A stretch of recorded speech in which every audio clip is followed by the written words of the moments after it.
Welcome back to Hot Pursuit, a summer true crime collaboration, where we continue our exploration of the tales of relentless chases and summer crimes that kept us on the edge of our seats.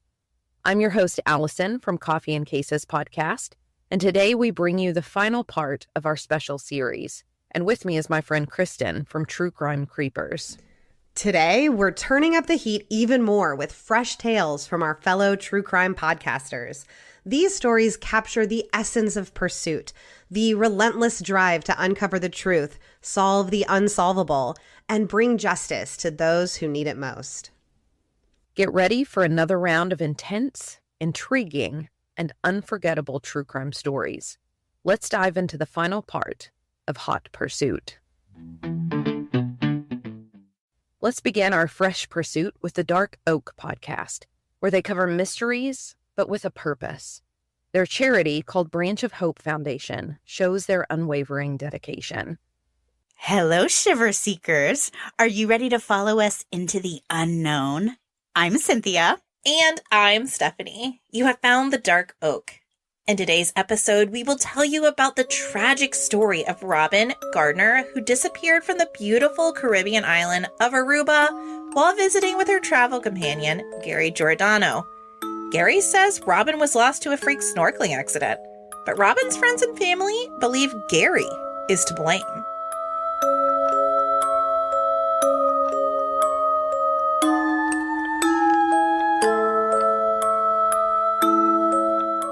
Welcome to the Dark Oak, the mystery podcast with purpose. Each month through our charity called the Branch of Hope Foundation, we give back to a nonprofit organization related to the first episode of the month. The stories we cover provide entertainment and excitement, but we never want to lose touch with the human side of each story. To find out more, head to our website at thedarkoak.com.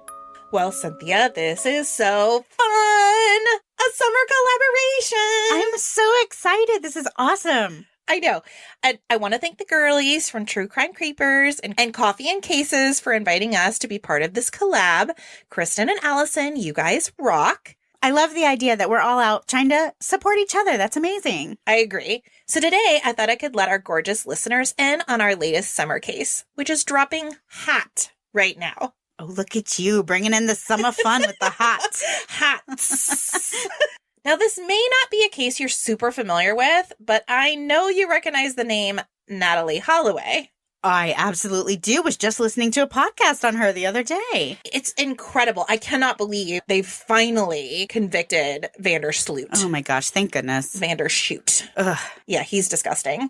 But did you also know that Robin Gardner is a beautiful American blonde woman who vanished in the Caribbean island of Aruba? I don't think I've heard of this case. It's the perfect summer case for us. In August of 2011, 35-year-old Robin traveled to Aruba with her 50-year-old travel companion, Gary Giordano, who was a possible secret lover.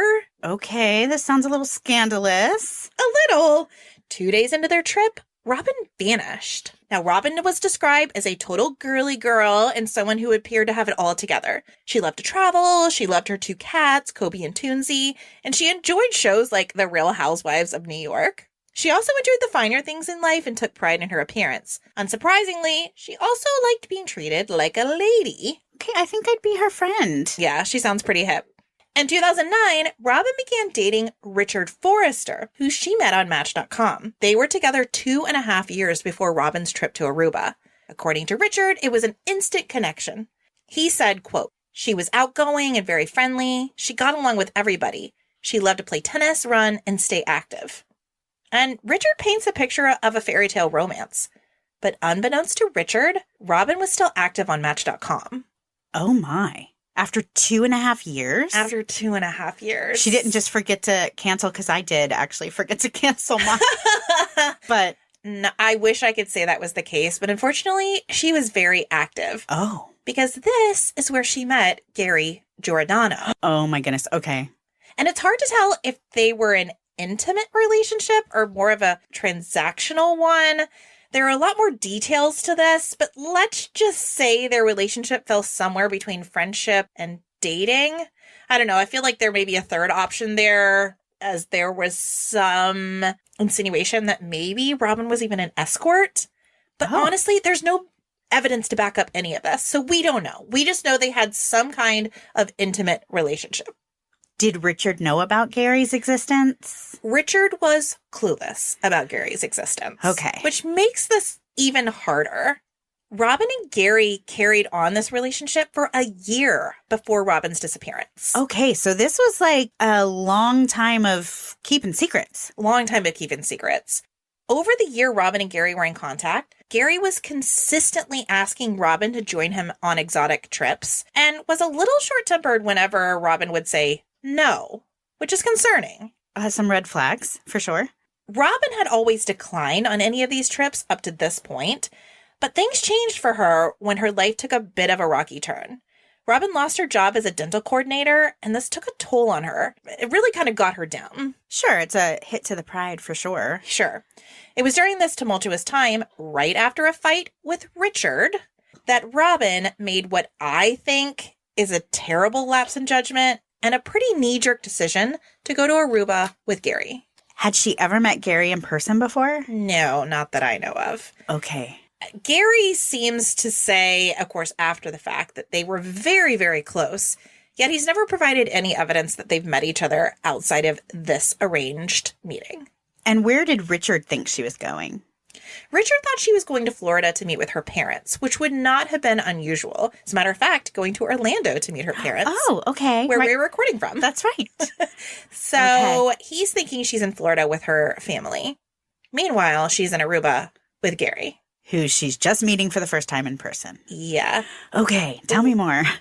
On the second day of their trip at approximately 3 p.m., Robin and Gary popped in for lunch at the Rum Reef Bar and Grill on Baby Beach, which is a beach surrounding a protected lagoon on the south side of Aruba. Luckily, the restaurant had incredible video footage. Wow, we never hear about that. Which is like the holy grail of true crime mystery podcasts. Yeah, every single case we're like, guess what? The cameras weren't working. The cameras were blurry. The perpetrator walked between fence posts at the exact same time the camera was trying to focus. All the things, but there is actual footage.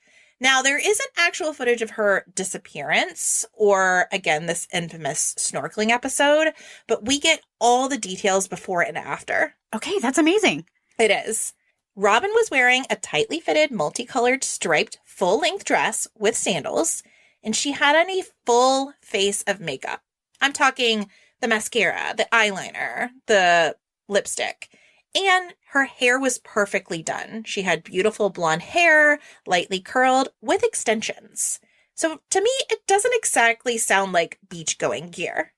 That's not what I would wear to the beach, but it might be what I would wear, like, if I were on a date at a bar with somebody I was potentially seeing. Sure, and she looked amazing. Mm-hmm. Absolutely. But again, not something that I would necessarily wear to the beach. Okay. Gary was wearing a black shirt, shorts, socks, and tennis shoes. Only a few minutes after Robin and Gary are seated at the restaurant, Robin goes to the ladies' room, has gone for only 2 minutes. At almost the exact same time, a Facebook message from Robin appears in Richard's inbox. It reads, quote, "I love you. I care about you. We'll sort this out when I get back." Oh, so it sounds like she might be having some second thoughts about where she is. I think so too. And the fact that she had to go to the restroom to send this, which again, I don't know for sure, but based on the timestamps, it appears that that's where she sent this message. Mm-hmm. I wonder, was she trying to hide that message from Gary for some reason? Okay. Yeah. I mean, my imagination is playing out several different types of scenarios, but they all make me sad. And none of them good. Yeah. Exactly. But whatever it is, it's clear that from Robin, we're sensing maybe a little bit of remorse, a little bit of guilt. Sure. And she loves Richard. Sure, absolutely. At 4:13, the couple leaves the restaurant. The two go into a dive shop, but don't make any purchases. They then head back to their rental car and pull it around behind the restaurant to go to the beach. Now, the dive shop owner remembers them parking the car and thinking it was strange because this part of the beach was not typically an area where tourists would visit to either sit on the beach or to snorkel because the beach was covered in rocks and reef. And this is the last time we see the couple. Everything else is unfortunately not on camera. But the car is. So them getting out of the car is on camera. Correct. Okay. The next thing we see on camera is Gary at 6:16, so full 2 hours after they were seen on camera before. And he's making his way back to the restaurant. And as he's walking, he's knocking on a few doors. Robin is not with him. Gary doesn't look alarmed or panicked. He isn't jogging or running or pounding on doors. He's just walking along knocking on doors, which is important to note based on what we find out next. Let me ask you a quick question. When they got out of the car, was she wearing a bathing suit or was she wearing a bathing suit under her dress? She was not wearing a bathing suit under her dress. So she's wearing a full-length dress. According to Gary, she took off her dress and sandals and left them on the beach. Now, after no one answers the knocks on the door, Gary eventually makes it to the back of the restaurant where he speaks to the kitchen staff, telling them to call for help because Robin has been involved in a catastrophic snorkeling incident and is now missing. But he's just meandering calmly, not running, not acting like his partner just went missing. That's correct. Okay. Gary tells patrons at the restaurant and eventually the police that he asked Robin if she wanted to go for a swim. Without answering him, she got into the water with her snorkel mask, and Gary followed, also wearing his snorkel mask. According to Gary, he found the water current too strong for him, so he tapped Robin's leg and motioned back to the shore. He said she acknowledged him, and so he turned around, and without looking back the entire time to see if she was following him, he swam to the shore. And according to him, at this moment, he felt like he was fighting for his life, yet never turned around to check on his snorkel buddy. Okay, that's suspicious. Suspicious. When he reached the shore, he finally thought it was a good idea to turn around and see if Robin was with him, which she wasn't. Now, if you got out of the water and your snorkeling partner was not with you, what's something that you think you would do? I think I would look for my partner who's obviously in some trouble in this rough water. I think that sounds so incredibly reasonable. Unfortunately, Gary did not do that. He did not look for her at the shore. He did not re-enter the water. He also did not go get additional gear because it turns out he was a certified diver with dive equipment in his car. Stephanie, he was not. He did not do any of those reasonable things. Okay. No, you're a certified, hold on, let's go. Certified diver, you've got somebody lost in the water, you have your equipment, and you don't go back in looking for them. He claimed it would have been dangerous for him to re-enter the water. Well, yes, maybe so, but it's also dangerous for her to be lost in the water. Or even stand at the shore and look for her. He, of his own admission, says he didn't even wait at the shore. He just, she's not there. I'm going to go for a nice leisurely walk and knock on doors. Well, according to him, it was a run. However, according to the video footage, it was a stroll. I mean, okay, I wasn't there, but this seems not right. Not loving it. Yeah. Not loving it. Now, later in an interview with Dr. Phil, Gary is asked why he didn't simply call for emergency services on his cell phone. He said he didn't know the emergency service number in Aruba. In case you're interested, it is 911. Well, and if I were in another country and an emergency happened, I don't think I'd stop and be like, now what is their number? I think I would just try 911, I would right try or wrong. all of them. They're almost all subversion. And 999, Yeah. 911, 900. Try some numbers. While screaming for help, while running to get help, like all of the things that he's not doing. All of the things that he's not doing. Okay. Yeah, let's just say that. And again, I want to reiterate, as he's knocking on these doors, he's not running, he's not jogging, he is walking, casually walking. I mean, maybe he's in shock. I don't know. Lots of questions here, and unfortunately, this is also where I have to leave you. Okay, so for all the details, you have to come check out the two-parter. Stephanie is amazing at research and these details that nobody's ever heard of before. So I know what you're going to be doing right now is telling me all the rest that you haven't filled me in on. Listen, we've got a hot two-parter right now at the Dark Oak Podcast. You can find us at thedarkoak.com, on Spotify, on Apple Music, or anywhere you love to listen to your podcast. Again, I want to thank Kristen and Allison. You guys are amazing. And Shiver-seeking listeners, we love you, and we can't wait to see you again soon. Thanks for listening, guys. Have an awesome summer. Bye.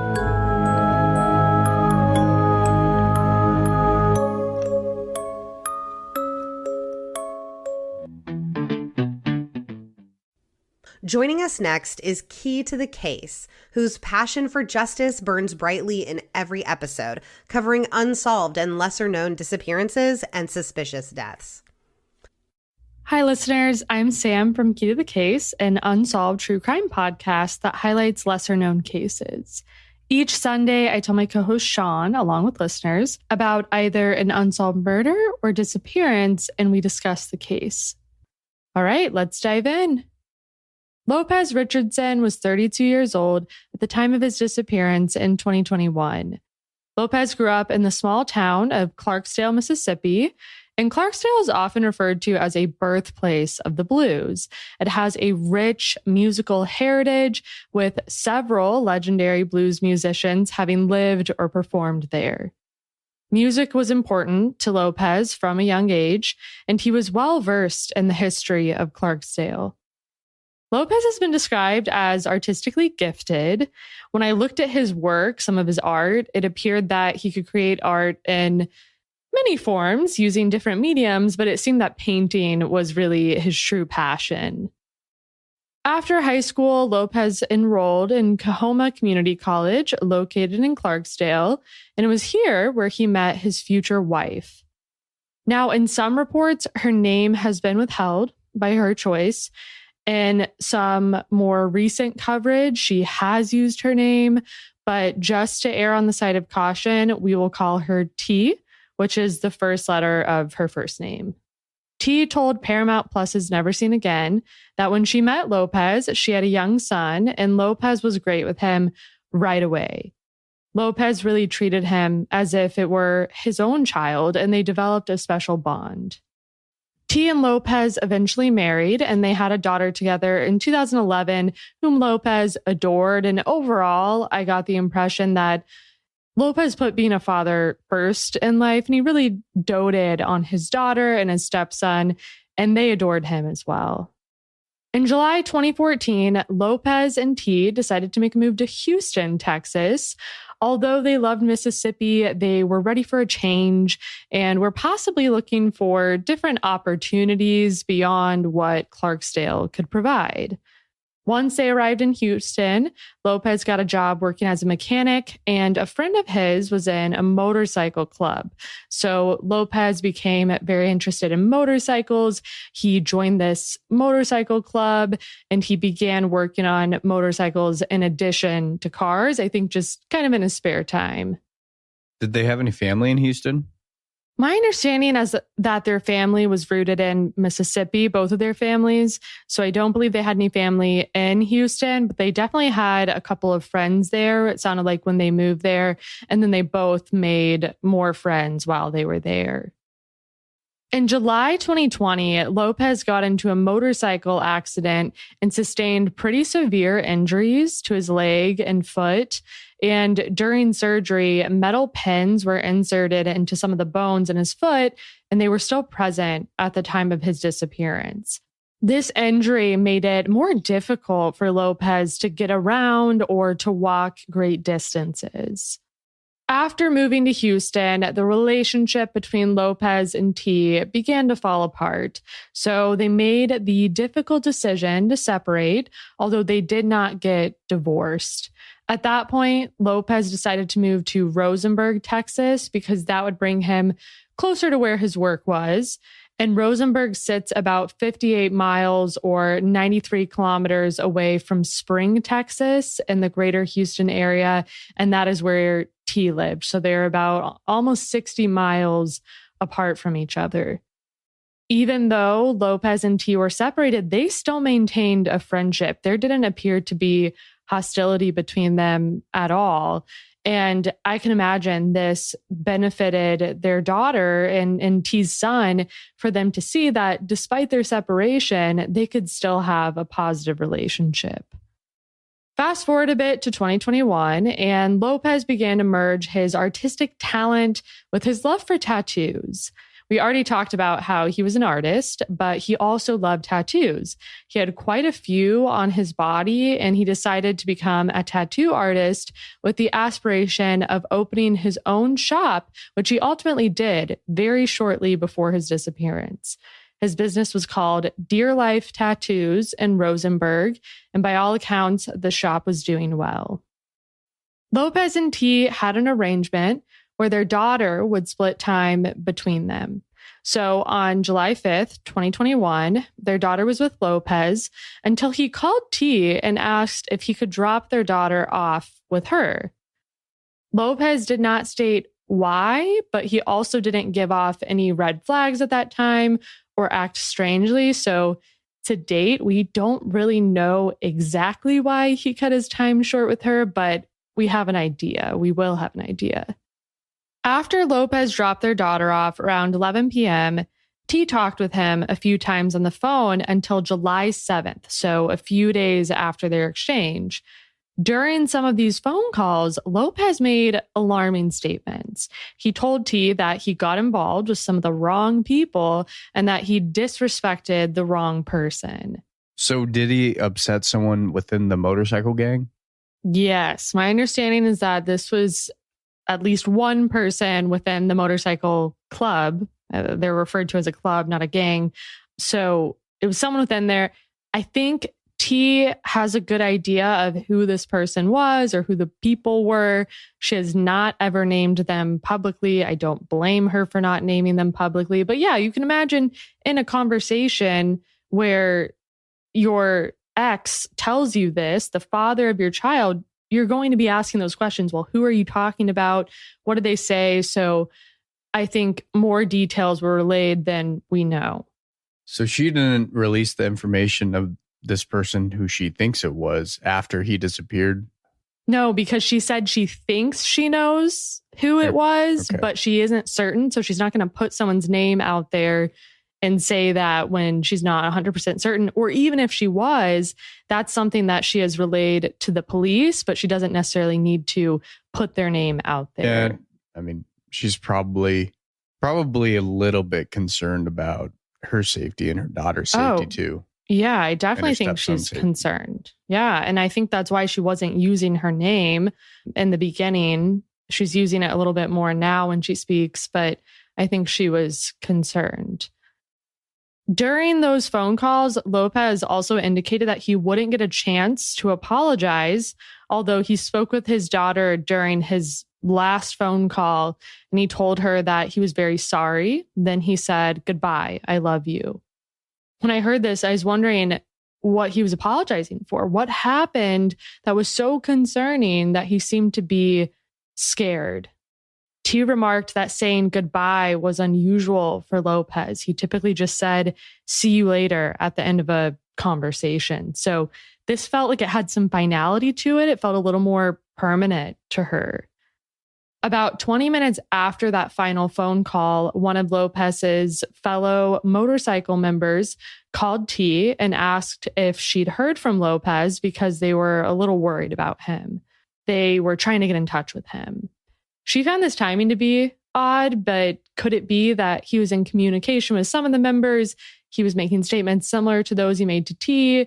That could draw concern. So on July 7th, that was the last known time that Lopez was heard from. And the last time he was known to be seen was actually July 5th when he dropped his daughter off around 11 p.m.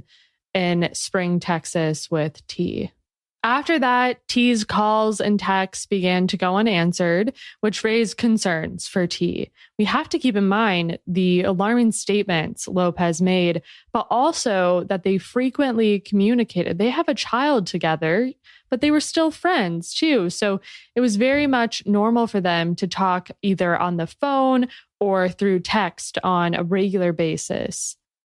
T's concern continued to grow, so she began searching around Rosenberg with a few others in an attempt to locate him. But when she was unsuccessful, she decided to report him as a missing person to the Rosenberg police on July 8th.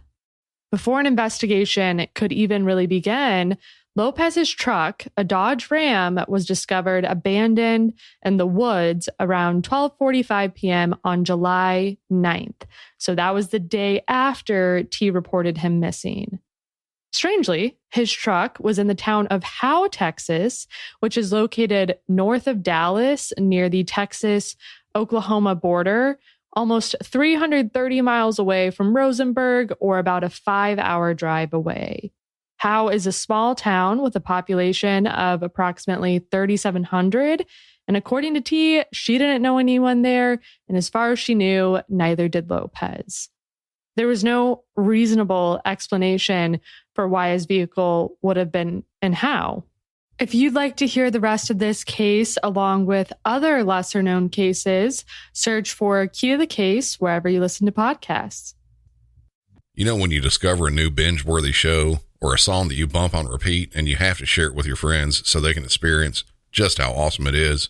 That's kind of what it feels like when you discover that Mint Mobile offers premium wireless for $15 a month when you purchase a 3-month plan. It's such an awesome deal, there's no way you can keep it to yourself. Mint Mobile is here to rescue you and your squad with premium wireless plans starting at $15 a month. All plans come with high-speed data and unlimited talk and text delivered on the nation's largest 5G network. Use your own phone with any Mint Mobile plan and bring your phone number along with all your existing contacts. To get this new customer offer and your new 3-month premium wireless plan for just $15 a month, go to mintmobile.com/MC901. That's mintmobile.com/MC901. Cut your wireless bill to $15 a month at mintmobile.com/MC901. $45 upfront payment required, equivalent to $15 a month. New customers on first 3-month plan only. Speed slower above 40 gigabytes on unlimited plan. Additional taxes, fees, and restrictions apply. See Mint Mobile for details. Actress Katherine Heigl, just like many dog owners, has noticed a rise in canine health problems, including joint issues, allergies, and general well-being. Katherine, a passionate animal advocate who has saved over 16,000 dogs through her foundation, believes nutrition plays a key role. Driven by a desire to provide her own dogs with the best possible diet, Heigl created Superfood Complete. This dog food boasts over 30 wholesome ingredients, including superfoods known to benefit canine health. Superfood Complete isn't just about delicious food, it's also about giving back. A portion of the proceeds supports the Jason DeBus Heigl Foundation, further extending Heigl's commitment to animal welfare. With many dog owners reporting positive changes in their pet's health, Superfood Complete is gaining popularity. It seems even picky eaters can't resist the taste. Go to badlandsranch.com/MC901 and order right now to get up to 50% off your regular priced order with a 90-day money-back guarantee. If you want your dog to experience all these incredible things, go to badlandsranch.com/MC901 today. Here's Kristen and Mogab from True Crime Creepers, a true crime enthusiast and her true crime newbie friend, whose investigations are always thorough, entertaining, and most of all, compelling. Welcome to a little mini episode of True Crime Creepers, where we talk about all the real-life creeps from serial killers to con artists. I'm Kristen, the true crime fanatic who loves to tell these stories. And I'm Mogab, the true crime newbie who hasn't heard any of them. So we're doing something a little different today. Usually we go pretty in-depth with these cases. Most of our episodes run anywhere from like 1 to 2 hours. But today we're doing quite a shortened version of a normal episode. Ooh, that's fun. Where I will be telling you about the disappearance of Brian Schaefer, where a man walks into a bar in Columbus, Ohio. I know. I'm going to be there literally tomorrow. And then literally vanishes. He is What bar? Never What seen bar? again. The Ugly Tuna Saloona. Oh, the ugly tuna saloon. No. Say it isn't so. This is going to be more of an overview than what we usually do, but this is such a bizarre story. I can't wait to get into it with you. So Brian Schaefer was a 27-year-old medical student at Ohio State University in Columbus. The Ohio State University. Oh, sorry. The Ohio. Catty corner from the Big Tuna Saloon. Yes. Yes. So he and his girlfriend, Alexis Wagner, they had plans to spend spring break in Miami, but they were really looking forward to that trip. Alexis was also a medical student, and they just deserved some time to let loose and relax. And some people said that Brian was even planning on maybe proposing to Alexis on this trip. So this trip was a big deal for both of them. Now, a few days before the trip, Brian and his roommate, William Clint Florence, decided to go out. This was March 31st, 2006. Alexis was in Toledo for the weekend visiting her parents before their Miami trip. Like, this is like, I think Friday. They're leaving Monday to go on their trip. But Brian did call her around 10 p.m. that night. He sounded normal. He told her he loved her, told her he'd see her Monday morning when they left for their trip. So Brian and Clint hit up Columbus's University District and go to the Ugly Tuna Saluna bar. They took a few shots. They had a few beers. Then they left the Ugly Tuna to go to the Arena District and then the Short North District, which... Yes, you are speaking all of my favorite Okay, places. so correct me if I'm Short wrong. North. It seemed to me like all of that was within like about a 10-minute drive of each other, like the University it's like all District to... right there. Okay. It's all downtown, little hops. Okay. Hop around. Perfect. So they ran into Clint's friend, Meredith Reed, and they decided to all go back to the Ugly Tuna. So she drove them back there. And now the entrance, have you been there? Like the original one that's like 2 stories, not the Tuna Saluna 2 that apparently, because this one apparently was closed down. Didn't know there was Tuna Saluna too. Okay. Yeah, I've been to the Ugly Tuna. So the entrance to the Ugly Tuna is on the 2nd floor of this like large building in the Gateway complex. So the 3 of them, so it's Meredith, Clint, and Brian, the 3 of them are seen on security footage riding the escalator up to the 2nd floor at 1:15 a.m. 40 minutes later, so just a few minutes before closing time, like 1:55, Brian is seen like in the corner of the security tape, like near the front door, chatting with a few women. This is like right at the top of the escalators. But then he walks off camera. He doesn't go down the escalators. He just walks off camera, presumably back inside. And he's never seen again. Really?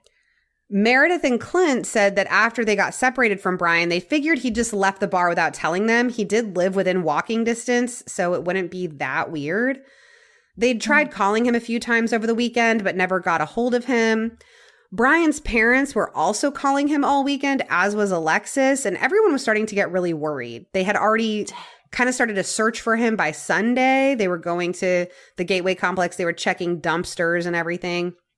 But it wasn't until Monday morning when Alexis showed up at the airport for their trip to Miami, just hoping that Brian would still show up. Like maybe he had freaked out about something and needed some space or some time alone or whatever, but he's not going to miss this trip. But he didn't show up. And so that was when the alarm was finally sounded. Alexis knew for sure something was very wrong, and she called to report him missing. A large search of the area was ordered as soon as he was reported missing. There was up to like 50 police officers searching for him. They scoured the CCTV footage from Ugly Tuna and the surrounding businesses looking for him. They were able to account for every single person that walked into the Ugly Tuna. They were able to find them on security footage leaving, every single person except for Brian. Where did he go? That is really the question, because the escalator was really the only way out of the bar and he wasn't on it. Now, there was a back door. This was not like a public exit, but they did have another like way out of the bar. Like a fire. Yeah, it was this freight elevator, but that elevator led to this construction site. And we'll kind of get into the construction site a little bit, but everything there is under construction all of the time. Well, and like a constant. My understanding is they're not like digging a hole and pouring concrete at this they're like renovating a building, and like most of the renovations were kind of already done, because some people are like, oh, maybe they poured concrete over him. But it's my understanding that there was no concrete poured like after this. So that didn't really make sense, but I'm not 100%. They questioned Brian's friends and relatives. They gave everyone polygraph tests. Well, everyone except his roommate, Clint, the one that had been out with him that weekend. Well, that seems weird. He's the only person who refused to take the test, which did feel weird to people. And I'm like, I don't want to hold that against him too bad, because we all know that polygraph tests are unreliable and that can kind of blow back on you in not a good way. And maybe he knew that in 2006, but it feels odd. I forget this was 2006. That feels so long ago. I know. And also those 2 women that Brian was seen chatting with on the surveillance tape, they were never questioned either. Dang. Everyone remained hopeful that Brian would turn up, but when his credit cards and cell phone weren't used one time in more than a year, that hope started to dwindle. And it's now been almost 20 years and no sign of Brian Schaefer. 20 years. Whoa. I know. There was one sighting in 2020 of this homeless man that looked to be like an American man in Tijuana, Mexico. And he looked a lot like Brian. So people were like, oh my God, is that Brian Schaefer? Is that Brian Schaefer? But the FBI ran facial recognition and determined that it wasn't him. And other than that, there's been like no signs, no sighting. Nobody can even figure out how he left the bar. So I wanted to go through like a few of the theories of what maybe happened to him. Wait, what happened to Alexis? Like she goes to the airport. She called the police and reported him but I'm missing. like, she's not going to Miami, and she's like, no, right? No, she didn't go to Miami. Okay. She did. She has now like gotten remarried and she has kids, Yeah. 2 kids and everything. But yeah, no, she did not. Sad. She did not get on the plane. She called the police. Yeah, I think she just showed up at the airport like hoping that he would be there. Yeah, Yeah. So one theory is the accidental death and concealment theory, which I just don't see how there's any way this was accidental and then his body has been concealed for all of this time. Yeah, especially with literally no joke, all of the construction on High Street all of the time. Yeah, so that's one reason why people were thinking like concealment, because they're like, okay, there's this active construction site. And so maybe he like stumbled back there, taking the freight elevator down through the back and stumbled out and tripped. And then they poured and fell and knocked his head and fell in a hole. And then they poured concrete over him unknowingly. And now he's like buried in the foundation of this building. But that just seems like so not plausible. Yeah. And also it seems like you can check for that kind of stuff. And also, I did read that the construction was basically over by that time. And so it would be very, like, it just doesn't seem very likely that that's what happened. But none of these options seem likely. Like, none of them do. No. He's, okay, option 1, he's disappeared out of thin air. Option 2. He's buried in concrete in the foundation of this building. Yeah. Yeah. So option 2 is voluntary disappearance, that Brian just chose to disappear. He was having a lot going on in his life. He had recently lost his mother to cancer and they were like really, really close. So that could have kind of triggered this flight instinct, I suppose. But everybody close to Brian, including Alexis, his dad, his brother, like everybody said, there's no way that he's leaving. Not to mention, you keep it up this long? And also like, what, 20 years? Disappearing and being completely off the grid, that is so hard and it takes so much planning. And he'd been drinking all night. He'd been taking shots. He'd been drinking beers. If you are planning to enact this like foolproof plan that's so good that you've been able to completely disappear, no credit cards were used, no cell phone was used, like, and never found either. They didn't find your like cell phone and stuff. Well, and if that's my plan, I'm not going out the night before where there's security cameras. Right. Or I am for like an alibi or whatever, but like I'm not getting drunk. Yeah. And then disappearing and then actually making that work. And then even so, and even if missing a trip to Florida. Even if that's true, okay, for that to be true, he would have had to get out of the ugly tuna and avoid all the security cameras getting out of there. Mm-hmm. So like, how would he have done that? You know, like, yeah. Okay. So obviously the last couple theories are like foul play theories. So, was he abducted by somebody? But even then, how did he get out of the bar? Well, I mean, we've done cases where like someone's body's in a suitcase or a trash can or... Yeah. You know? And so there was a lot of like, was anybody carrying anything that could have concealed him? Was he in like a trash can? Yeah. So maybe somebody like hurt him and then somehow, but it's like everybody that went into the bar was accounted for leaving. So it's not like anybody hurt him and then is hiding in there, you know, waiting to take him out with the trash later. Like, how sure can you be? It's security cameras in 2006. Yeah, Are that's you really true. able to that's one true. for one identify? They said that especially they did, when everyone's dressed like bros. Right. 2006. Right. And the security cameras, they are pretty grainy. Right. Like, you got to know exactly what you're looking for. Yeah. Right. Yeah. I don't know. So I guess that's possible if like somebody hurt him. It would have had to have been upstairs or on the bar, or they lured him down that freight elevator and for some reason like lured him over to maybe that construction site area just because it's like isolated. Well, if they lured him out the freight elevator, they could have taken him anywhere and killed him. Right. Like, it doesn't necessarily have to be the construction site because that's the back way. Yeah. Yeah. I don't know, but like, why? You know? But if you don't know who, it's hard to know why. That's crazy. The biggest mystery to me is this ugly tuna saloon in number 2. I'd like more information on that. Well, so I tried to look up, like I was trying to like Google Maps, like the ugly tuna saloon, because I wanted to see like, okay, what's this escalator situation? Like, what does this building look like? And I actually had to look up the address because the ugly tuna saloon is closed. And now there's the ugly tuna saloon 2. And it's open and it's all downstairs. It's like, it's not in the same place. What? That's not as fun. Mm-hmm. Okay.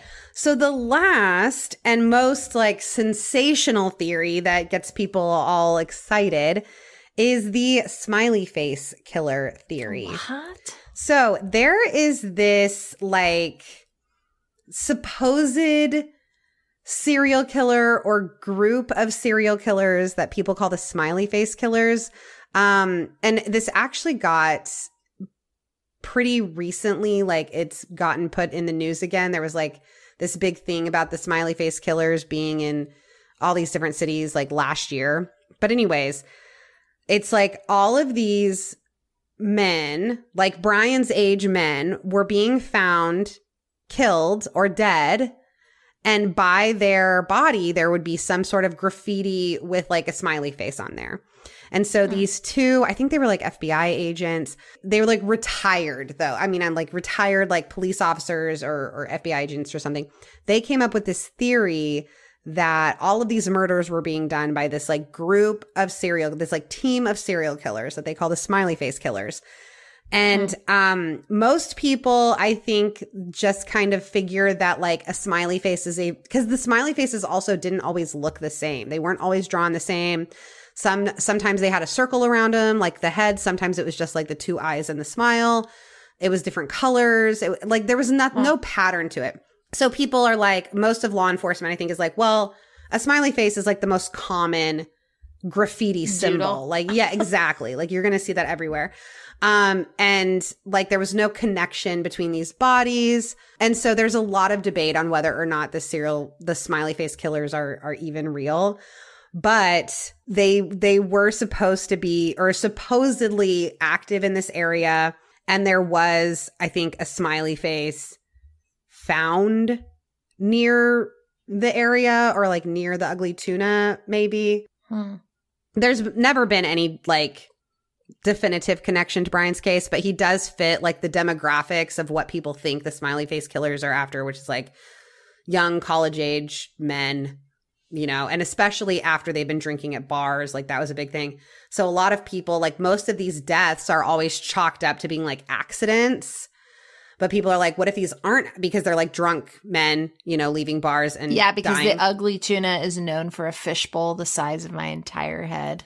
Well, they're also known for having a happy hour from 8 to 10 where they sell ridiculously strong drinks for $1. So and they have a $10 minimum for a credit card. So you have to buy 10 of those to pay for the credit card. So there was a lot of really like interesting, because there was a big thing in Austin last year where they were really trying to say that possibly the smiley face killers, or if not them, then a serial killer was active in Austin, because all of these college age Remember men that. from Rainy. Yeah, it was like when we went to Rainy Street for your bachelorette You were party. like, are we still going to Rainy Street? I was like, I think there's a serial killer active around here. I don't really think that anymore. I am more kind of inclined to believe that these are accidental drownings because they're like in Lady Bird Lake, which is like right down from Rainy Street.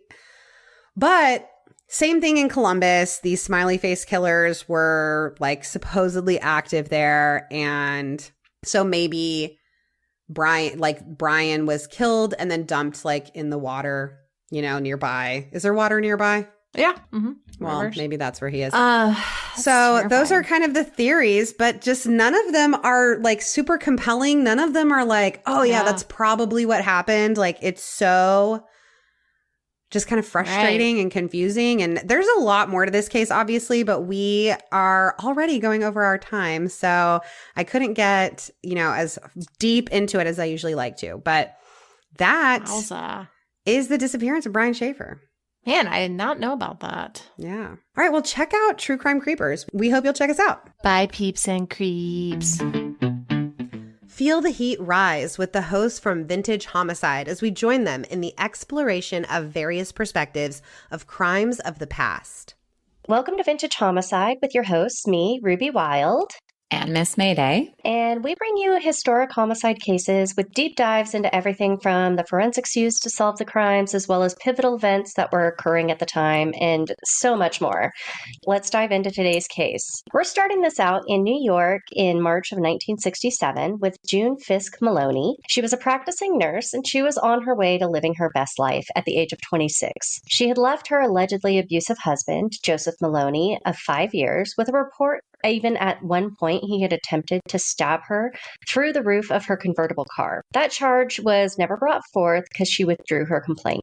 She and her 2 children, with Joseph Jr. and Patricia, who went by Patty, moved into a 2-bedroom apartment, and she was moving on with her life, even seeing a new man. Joseph had previously been married to a woman named Joan Howland, and that couple also had 2 children. From the lack of information I could find about him with that family, I'm guessing they never had any contact after their divorce. So we're just going to unfortunately have to leave Joan in the past, and we're going to focus on June and their family. So it was their son's 5th birthday. Again, this is Joseph Jr., and we're in May of 1967.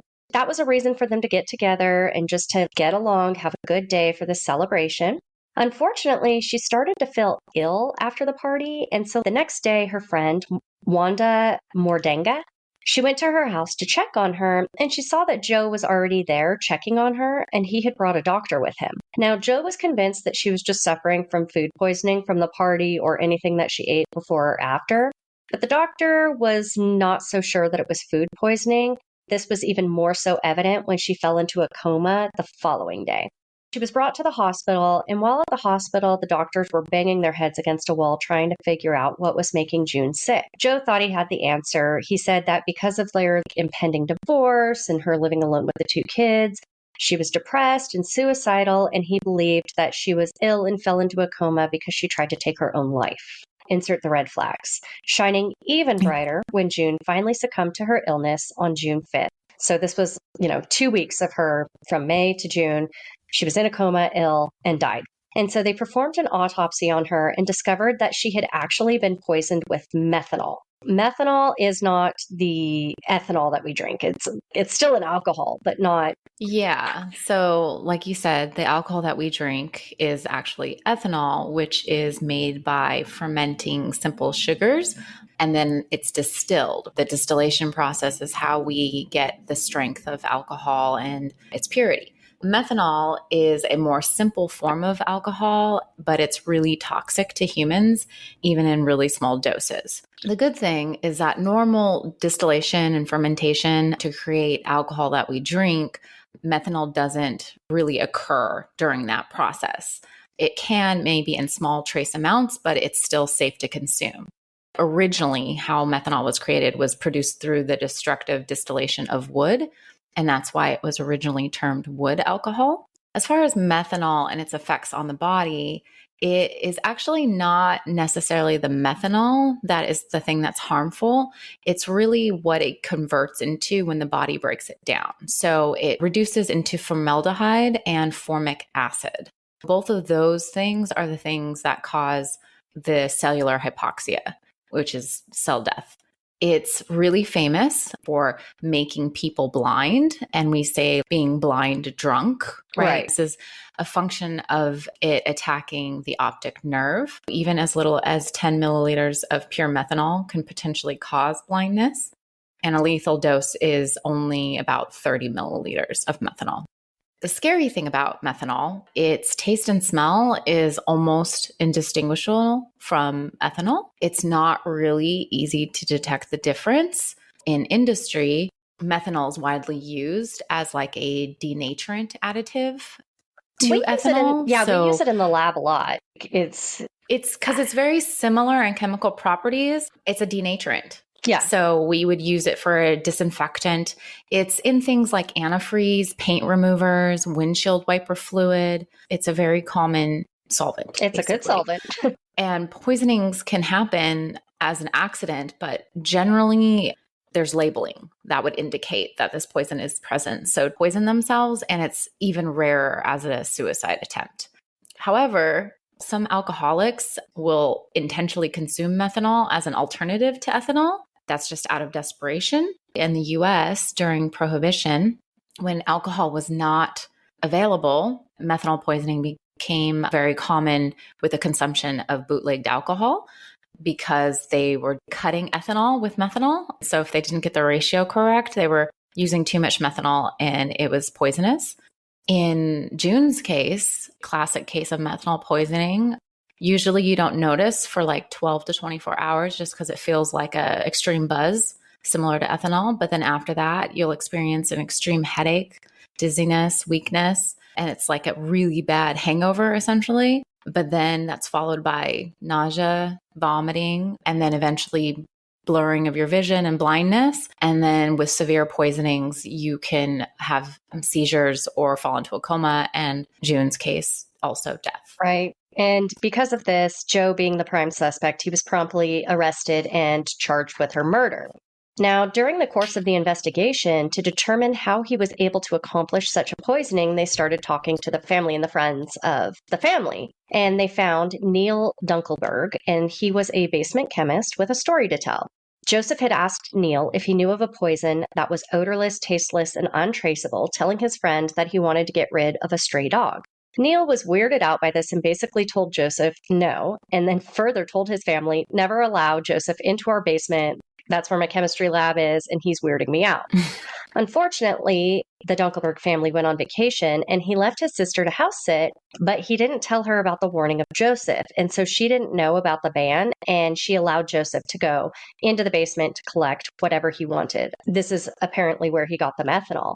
Now, all of this together, the circumstantial evidence in her poisoning and Neil's account was enough for the jury to believe that he was guilty, and he was sentenced to life in prison starting September 1967. Now, Joseph pled insanity, and this allowed him to be sent to Rochester State Mental Hospital in New York, and that was for an evaluation. So anytime somebody pleads insanity, as we know, they have to get evaluated by multiple psychiatrists to determine whether or not they serve their time in a mental institution or in the prison system.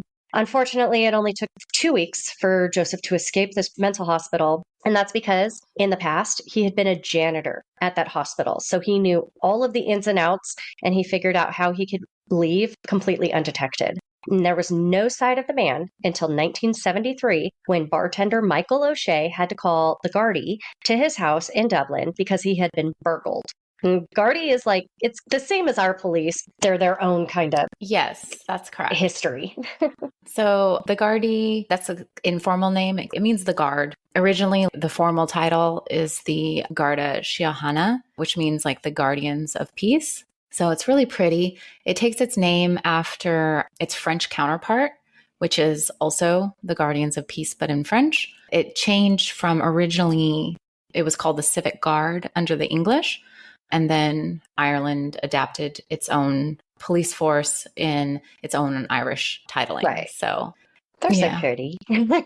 What happened is when he called them for his house, they took his fingerprints for elimination purposes, and that's where they had a surprise. This man, Michael O'Shea, was really Joseph Maloney, and that's because they matched his prints to those that they had on an FBI wanted poster. Unfortunately, this didn't mean that he immediately was arrested for any means. And that's because Ireland didn't have an extradition treaty to the United States. So Ireland couldn't hold him and they had to let him go. So you can't be arrested in Ireland for something that you did in the United States. This is the way that Michael was living his life in Ireland. You would have no idea that he was a fugitive from the United States because from the mid 1970s through the 1980s, he ran a place called the Capard House. It was a mansion in the Slieve Bloom Mountains. He had renovated the home to make it a resort, and he cleaned out the lake, and that's because he wanted it to be a sanctuary for outdoor enthusiasts to come and they can shoot and fish on the property. He was throwing lavish parties. He was living the high life, and he didn't live on that property. He had 2 homes in Dublin with his third wife, Sheila. There, of course, were tales going around. I mean, it's really hard to keep the rumor mill down, especially after his fingerprints were taken and they figured out that he was Joseph Maloney. Michael told tales all the time. He was saying, oh, I'm ex-military and I'm this and I'm that. And he even lied about his age. According to his marriage license to Sheila, he said that he was 7 years younger than what he was. And so anybody that knew him knew that he had, according to him, lived way too many lives for somebody who looked like he was in his mid 40s. There was even rumors about the fact that he was wanted in America for killing his wife, but everybody just thought that they were rumors. And Michael never told Sheila who he was. Just kind of shined on what was happening in America, and that would explain her shock when Michael was finally arrested in 1985 for the murder of June, and that's because there was finally a treaty of extradition in effect from Ireland to America. This was finally in 1985, right? But negotiations of an extradition treaty between Ireland and the United States, they began as early as like the mid 70s. The whole purpose of it was to widen the extent of Ireland's extradition arrangements, which up until then had only been confined to Europe. This was its first bilateral extradition treaty with the United States. The whole purpose of it was because, one, we didn't have one. There was an obvious gap in relations between Ireland and the United States. Ireland's extradition commitments only included other European countries, and that was based on the European Convention on Extradition. And so there were several European countries like the UK, Austria, Germany, Hungary. The object of this treaty was to basically increase that cooperation between the US and Ireland in combating crime and bringing justice to suspected criminals who sought to avoid prosecution by leaving US jurisdiction and going to Ireland, because Ireland was basically seen as a safe haven for American criminals. In negotiating the terms of the treaty, there was a lot of care taken to ensure that the terms complied with the original Extradition Act that Ireland had in 1965, which basically limited offenses for extradition to those which are punishable by both countries for a period of more than 1 year. So the crime has to be a sentence of more than 1 year in both countries. So that's like the minimum requirement.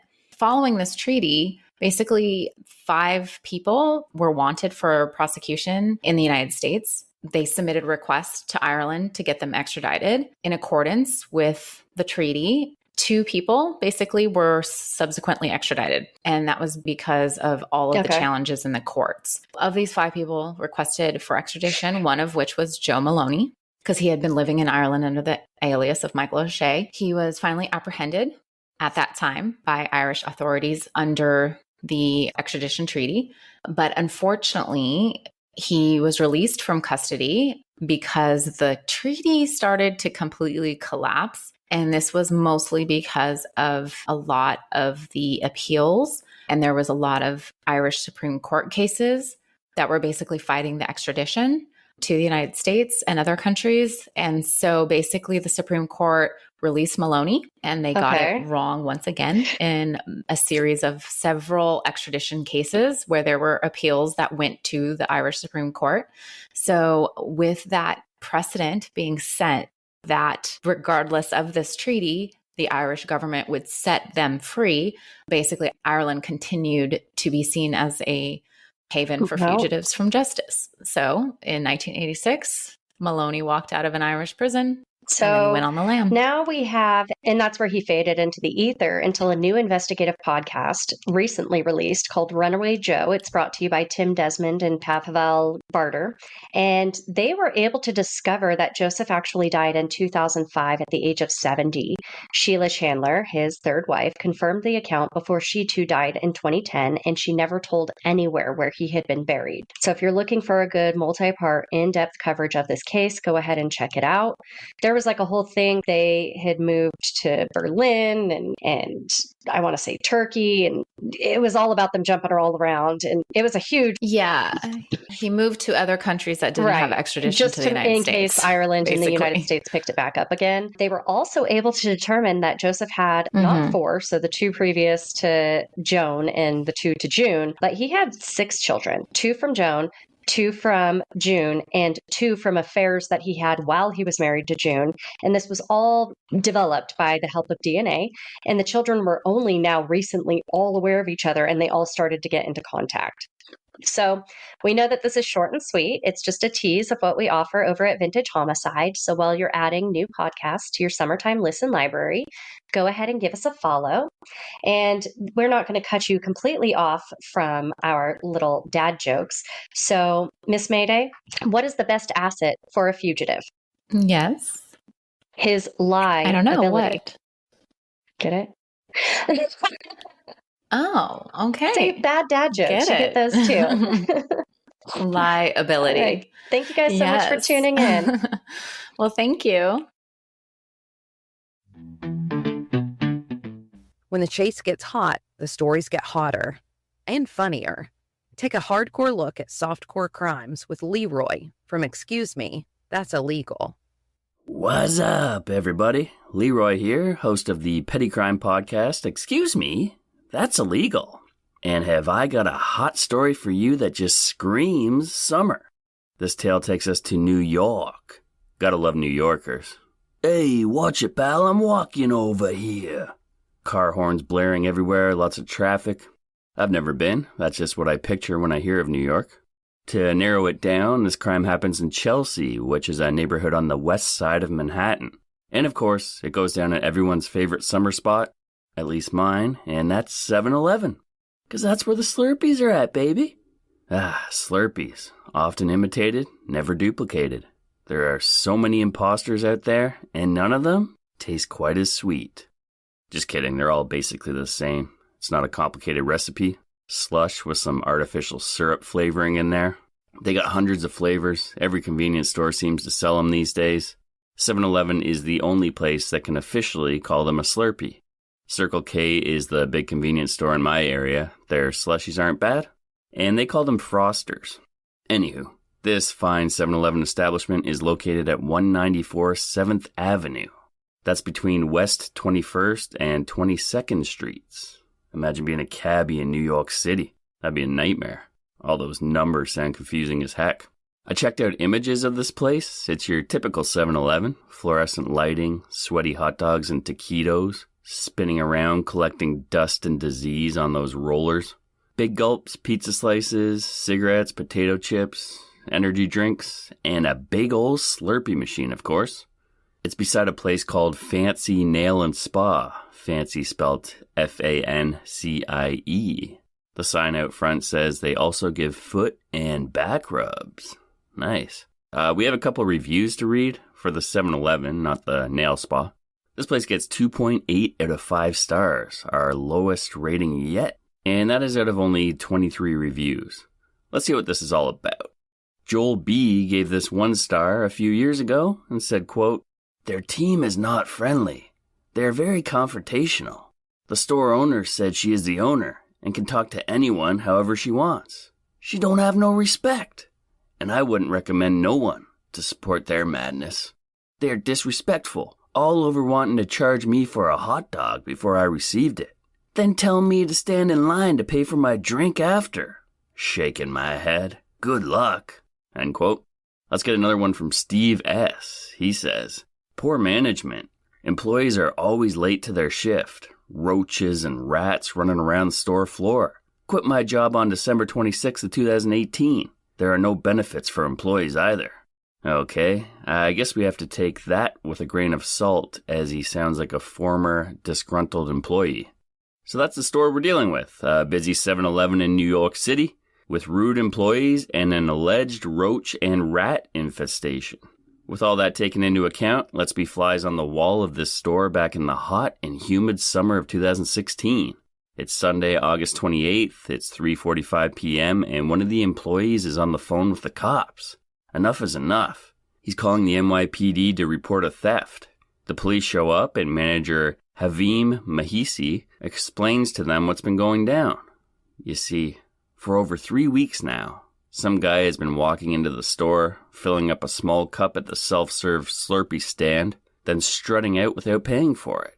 This isn't a teenager either. They described him as being in his 30s or 40s. And I love the balls on this guy.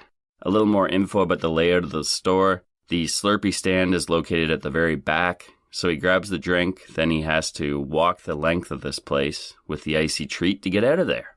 There's a photograph of the Slurpee station. It's stocked with all the different sized cups with lids and those thick jumbo straws. And the flavors. Oh man, the flavors. Wild cherry, Hawaiian punch, blue raspberry, Sour Patch Kids, Coca-Cola, and Skittles. Way better selection than I'm used to. I never knew they had the Skittles flavor. It's featured on a sign that has the catchy slogan, "Slurp the rainbow, taste the rainbow." Clever. So this is a selfish act indeed, but hey, at least he grabs a small cup each time. They sell a small for $1.79. How much is that little bit of artificial slush this guy's taking actually worth? 25 cents? Who's robbing who over here? By the time DNA Info New York sat down for an interview with the fired-up manager in early September, the petty thief, with Slurpee water in his veins, had been helping himself to the ice-cold beverage for over a month. Employees weren't sure what to make of this guy the first few times. Then it became crystal clear. He's just a jerk. Manager Havim, quote, "We thought maybe he doesn't understand. Maybe he has a mental problem or something.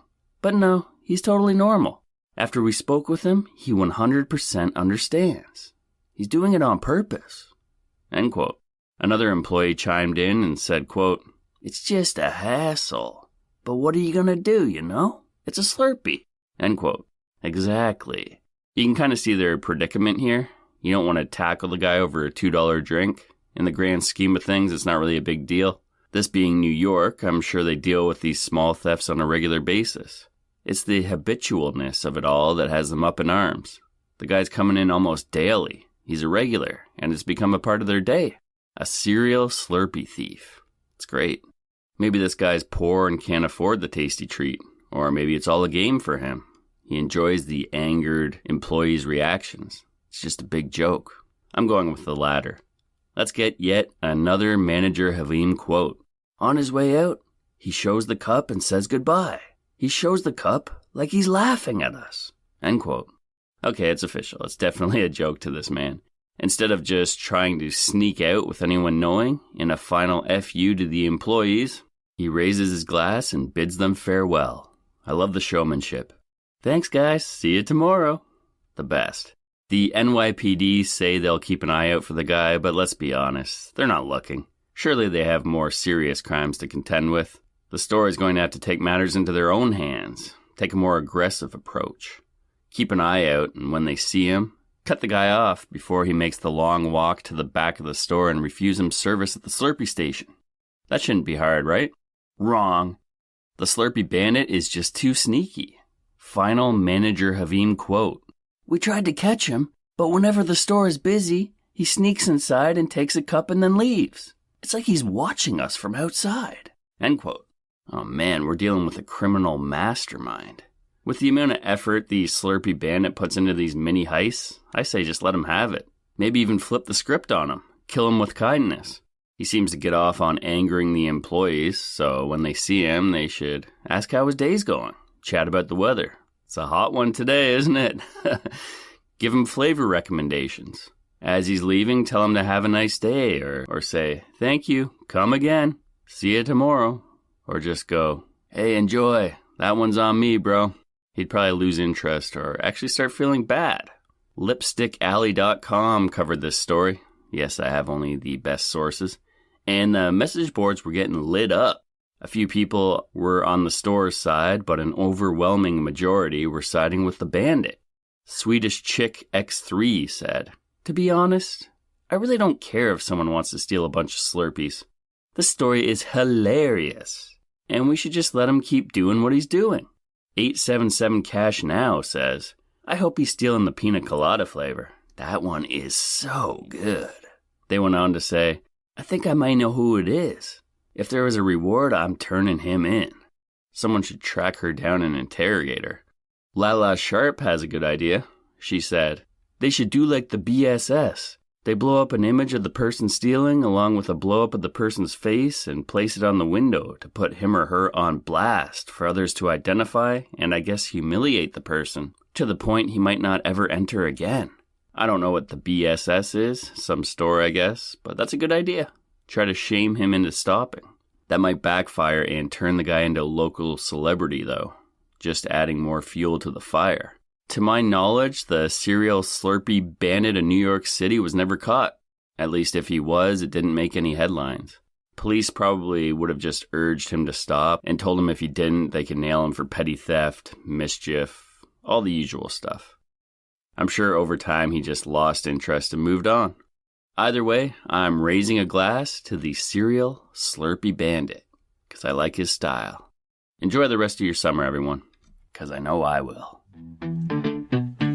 In our next segment from Beyond the Rainbow podcast, our host CJ helps us turn up the heat in our investigation of crimes committed by and against the LGBTQ+ community.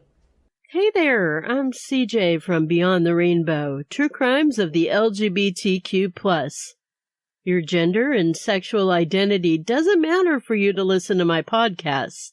In fact, I'd say at least 50% of my listeners identify as straight allies.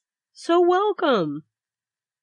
Woo woo! Are there any basketball fans in the house? Well, regardless of whether you are or not, I do have a story for you.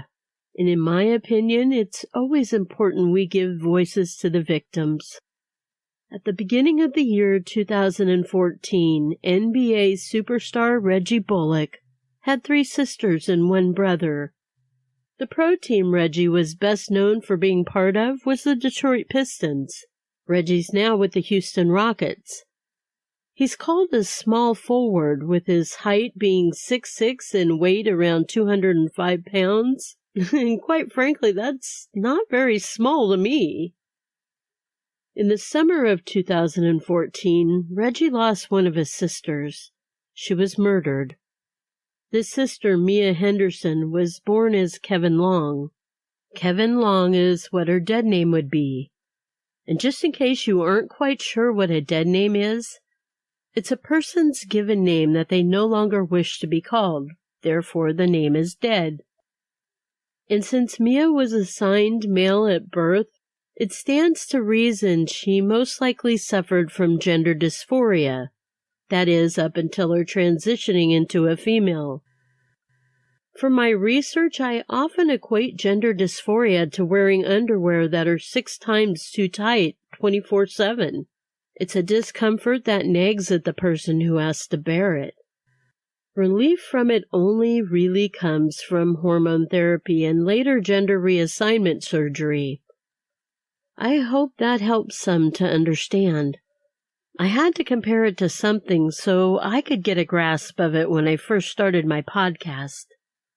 Although not too long ago, I did speak with a trans woman who told me not all trans folk go through gender dysphoria.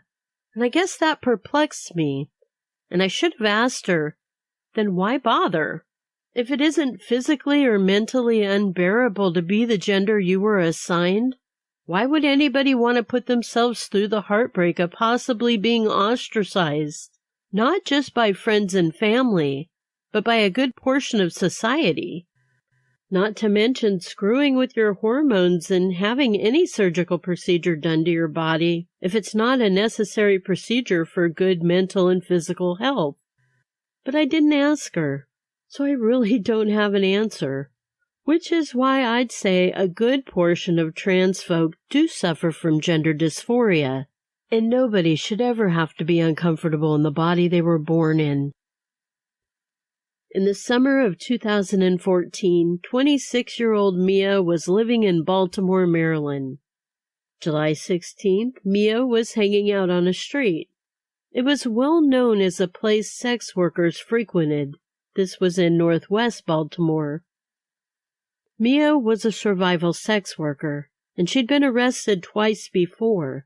This was for allegedly selling her body for sex. Regardless of having a wealthy, famous brother, she just might have been too proud to ask him for handouts.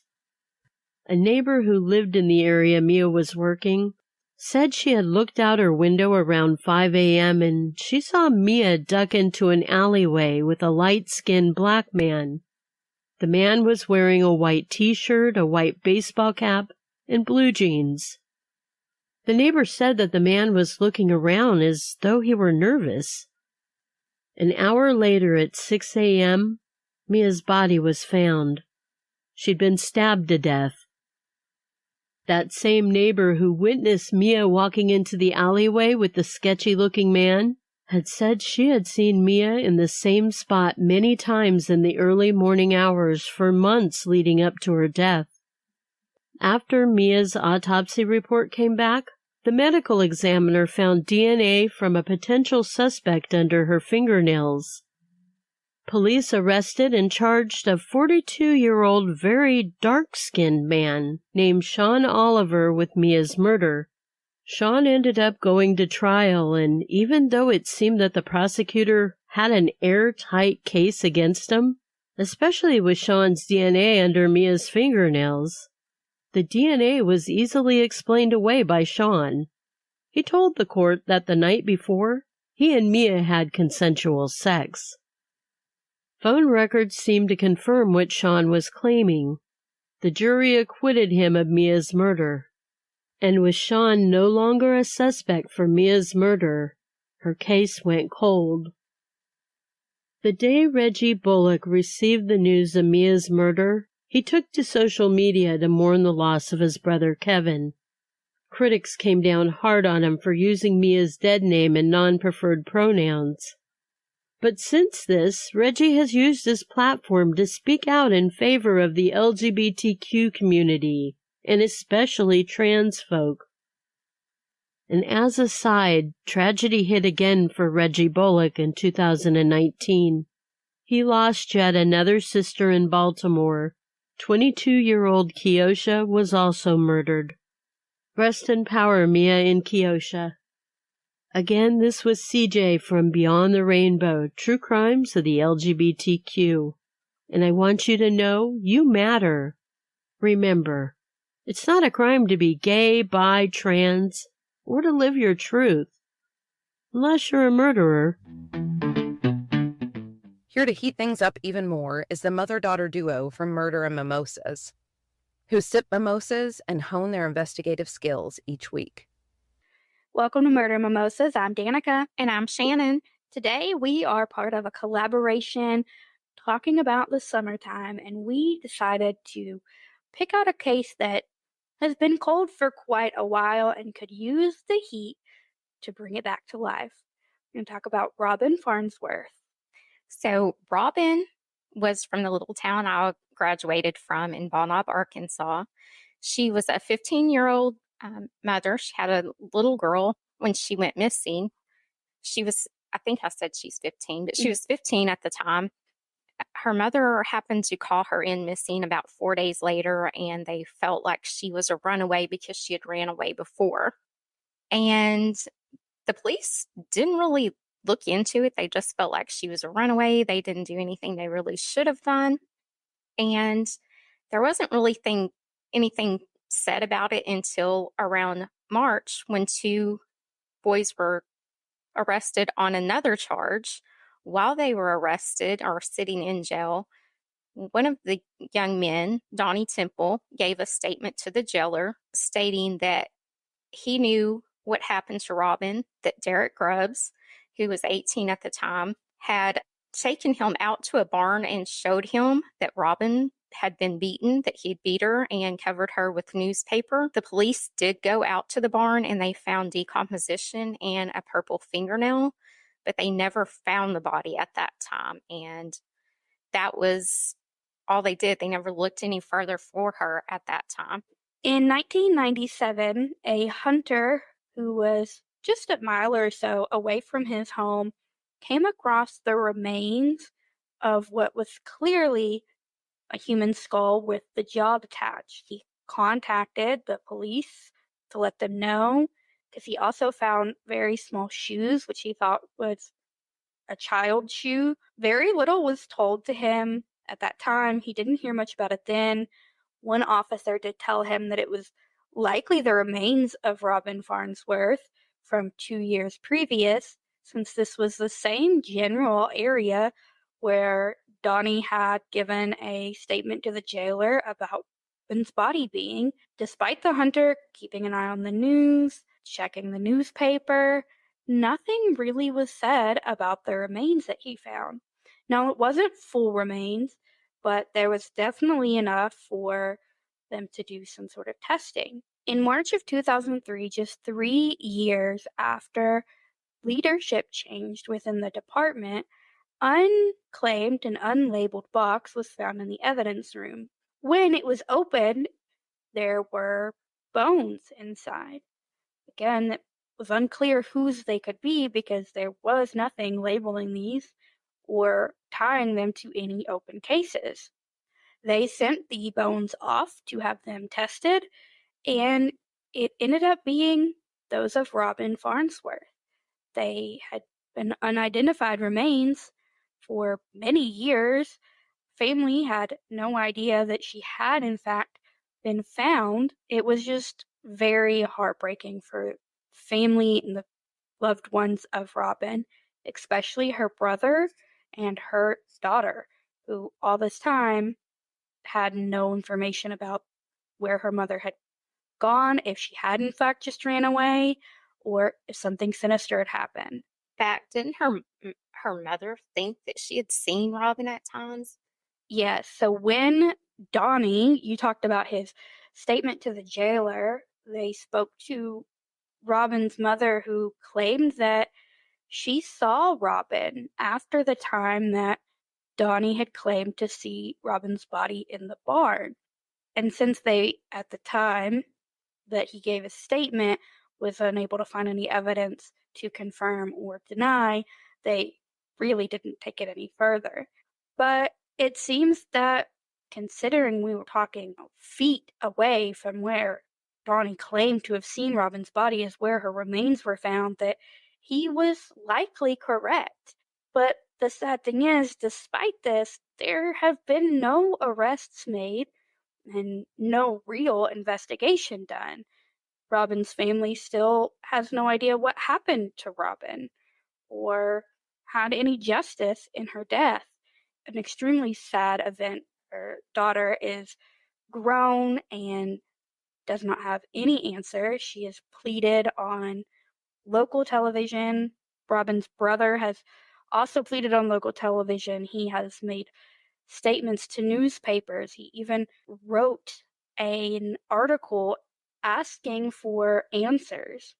The family feels that the only way this case will be solved is if someone who knows something becomes tired of holding their secret. The scary part is the person that is heavily under suspicion, Derek Grubbs, is now available to have parole because of a change in 2013 with the Supreme Court. He was a minor at the time that he was convicted on another crime, so he went from life in prison with no parole to the possibility of parole. That possibility is coming soon, and it would be scary if he maybe had the hand in Robin's murder for him to walk. There's a whole lot more to Robin's case and the case that is tied to hers, Kenyatta's. I'm currently working on a book, No Immediate Cause, about the two young girls' cases and the possible link that may bind them together. If you would like to follow us on social media, Murder and Mimosas, Facebook, Instagram, Twitter, X, whatever it is called now, and TikTok, you can keep up with the release of the book so that you can read in depth about this, and come to your own conclusion. Could Derek have had a hand in Robin's death like he did Kenyatta's? Or is Robin the victim of someone completely different? Allison and Maggie from Coffee and Cases like their coffee hot and their cases cold, but they're focused on bringing light to lesser-known cases to let families know they are never alone. Hello from Coffee and Cases True Crime Podcast, where we like our coffee hot and our cases cold. I'm Allison. And I'm Maggie, and you can check out new episodes of our podcast every Thursday on your favorite podcasting app to hear coverage of many lesser-known cases that are screaming for justice just like this one. If you would like to hear our full coverage of this case, make sure to check out Coffee and Cases Podcast, episode 235, Mary and Susie Raker. Maggie, you know, as I do, that the earmark for the end of summer in our minds as teachers is when the school year starts back. Oh, I'm already having like the back to school nightmares. Oh, I forgot to make copies on the first Right? day. Oh no, the copier is broken. Yeah. Yes. Well, on Labor Day, September 2nd of 1974 in St. Cloud, Minnesota, 15-year-old Mary Raker was about to do just that. She attended an all-girls high school out of town, and they were to start back to school the next day. She was getting everything together that she would need before she was to ride with another friend and that friend's family on the 45-minute drive to St. Francis High School in Little Falls that afternoon, where Mary would be a sophomore. Mary had actually spent quite a bit of her time that summer with her grandparents, who lived in the nearby town of Luxembourg. And Mary's parents, they could see some changes in Mary. There really is a marked move from child to young adult, I think, from ages 13 really to 15 for Mary. I think it can be hard for parents to come to grips with that. I know, like, my mother-in-law always says about Anthony, she put him to bed at 12, and then when he woke up at 13, she was like, who is this human that I have in my house? Yeah. And so I think it's kind of hard for parents when kids start to change into a young adult instead of that child. Yeah. Mary's parents worried, I think as we all do, like you said, if the changes were normal teenage ones or if there was something deeper going on with Mary. Her mother told a reporter from CBS News, quote, "I knew something wasn't right, but she wasn't saying what it was," end quote. Despite any growing pains or concerns, the family had actually spent a wonderful day on September 1st at a family reunion. The majority of the supplies had actually already been purchased for Mary to start school. In fact, it does sound like Mary's mother, Rita, believed, at least, that she had purchased everything that Mary needed already. And this last day before Mary was to go off to school, Rita actually was expecting that Mary would be helping a little bit around the house before making that drive. And it was likely a bit frustrating when Mary bounded into the room and insisted that she needed to go back to the department store, Zayre's, to not only pick out a winter coat, but also to get a few more school supplies. She's before prepared. Leaving. Yeah. She wants to be prepared. She just wants the extra. Mm-hmm. The shopping center where Zayre's was located at 33rd Avenue and Division Street was about a mile walk from the Raker home. While Mary was only one of the Rakers' 6 children, it was only Mary's younger 12-year-old sister, Suzanne, who was called Susie or Sue by friends and family, who decided to go with her to the store. It actually makes sense to me, the importance of, like we were saying, just the right school supplies, especially for students who loved school, and it seems like they did. According to an article for WJON.com, Mary wanted to be a teacher, and 12-year-old Susie, who was learning to play the violin, had dreams. Susie. I know, had dreams to be a doctor when she grew up. Also good for Susie. Yeah. So as they ran out the door to the store, they waved goodbye to their father, Fred, who was painting the family's home. So everybody's busy this day. Mom Rita told CBS News, quote, "They left about 11:15 from what I recall that morning. They said they would be back early." Rita actually received a phone call from that family who was supposed to drive Mary to school, telling her that instead of them leaving during the early afternoon around 4 p.m., they would be heading to school just after dinner around 7 p.m. So a little bit of a delay. And that news was perfect for Rita because that would give Mary plenty of time to go to Zare's store and then come home and still be able to help out before leaving. However, since Mary wasn't there for Mom Rita to tell her the news right away, the phone call obviously was soon forgotten. Mary would obviously be back with plenty of time for Rita to let her know later. But the time when Mary was originally set to leave came and went. But Mary and Susie didn't return home. And that's quite a bit of time. That's like 5 hours. Right. And as far as Mary knew, she was supposed to leave for school around 4. Mm-hmm. Soon it was dinner time. Still no sign of her daughters. Rita and her husband Frank grew extremely concerned. Rita told WJON.com, quote, "I remember fixing supper that evening, and we generally ate around 5 o'clock, and when they weren't there, we knew something was wrong," end quote. This was not like her children. So it makes sense, as Rita later told CBS News, quote, "When it got to be 6:30, 7 p.m., my husband went to the police department to report that they were missing." Yeah, because like we said, that's a bit of time already. Right. And remember that this was 1974, Maggie. So you can likely guess the police perspective on the report. Oh, they ran away.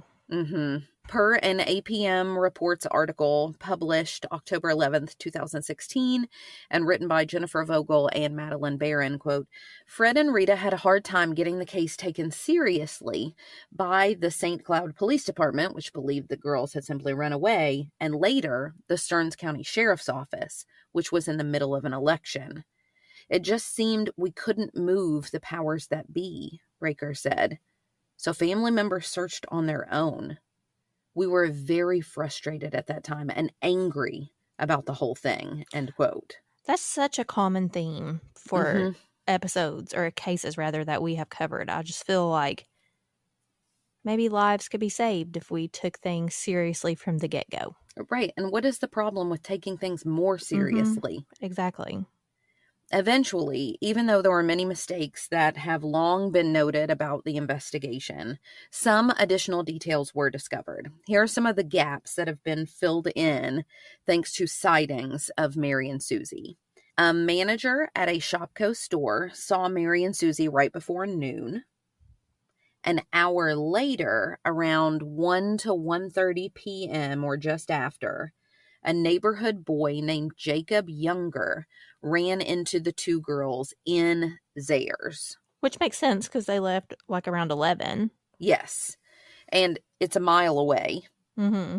So that takes a little bit of time to walk.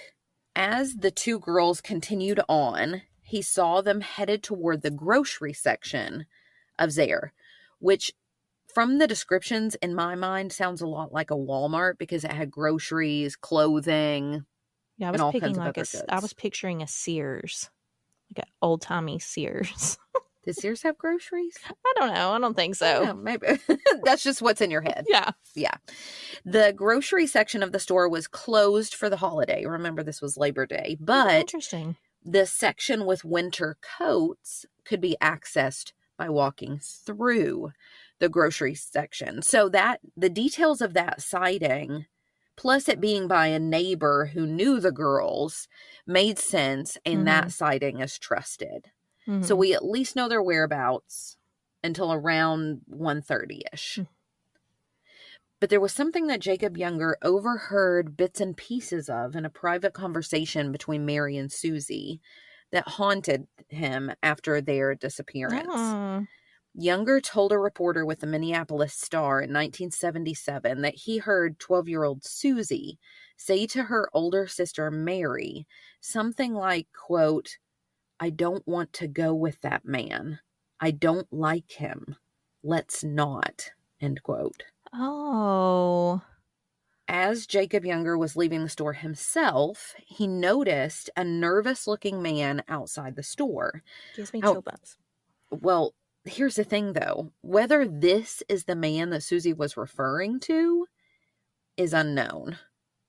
Photographs as well as bulletins were sent out, according to WJON files, to, quote, all major cities in 5 upper Midwest states and to every state crime bureau, end quote. So even though there's a lot written about bungling the investigation, at least some information was shared. Conveyed early on. Yeah.